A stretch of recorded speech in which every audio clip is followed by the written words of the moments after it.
સુરત મહાનગરપાલિકા સંચાલિત bus service કોઈના કોઈ મુદ્દે ચર્ચામાં રહેતી હોય છે, ત્યારે આ વખતે ઇલેક્ટ્રિક બસના ડ્રાઈવરોના કારણે બસ સેવા ચર્ચામાં આવી છે। છેલ્લા 2 મહિનાથી પગાર ન ચૂકવવામાં આવતા ઇલેક્ટ્રિક બસના ડ્રાઈવર હડતાલ પર ઉતર્યા છે, જેથી મુસાફરોને હાલાકીનો સામનો કરવો પડી રહ્યો છે। સુરત મહાનગરપાલિકા સંચાલિત ઇલેક્ટ્રિક બસના ડ્રાઈવરો ભેસ્તાન ડેપો પર હડતાલ પર ઉતર્યા છે। ભેસ્તાન ડેપોની તમામ ઇલેક્ટ્રિક બસના ડ્રાઈવર હડતાલ પર ઉતર્યા છે।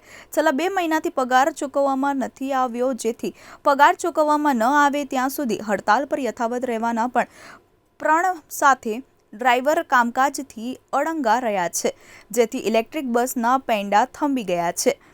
શહેરના કેટલાક લોકો ઇલેક્ટ્રિક બસમાં મુસાફરી કરી નોકરી ધંધાર્થે જતા હોય છે, ત્યારે ઇલેક્ટ્રિક બસના ડ્રાઈવરો દ્વારા પાડવામાં આવેલી હડતાલના કારણે શહેરના સામાન્ય લોકોને હાલાકીનો સામનો કરવો પડી રહ્યો છે। બીજી તરફ ડ્રાઈવરોએ કહ્યું કે અમારી પગાર સહિતની માંગણીઓ પેન્ડિંગ છે, પરંતુ કોઈ ધ્યાનમાં આપવામાં આવી રહ્યું નથી, જેથી ઘર ચલાવવું મુશ્કેલ થઈ જવાથી હડતાલ પર ઉતર્યા છે।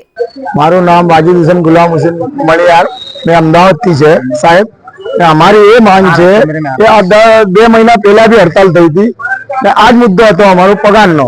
પગાર અમારો 1 થી 10 ની અંદર થઈ જવો જોઈએ, તો આજે 11 તારીખ 2 મહિના પહેલા भी આ લોકોએ 15-20 તારીખ કરી નાખી, 22 તારીખ કરી નાખી હતી। પીએફ નું પીએસઆઈ નું અમારું એ જ ઇસ્યુ કે પગાર સ્લીપ આપી અમને બરાબર, એ भी 6 મહિનાથી અમારું પીએફ કપાય છે।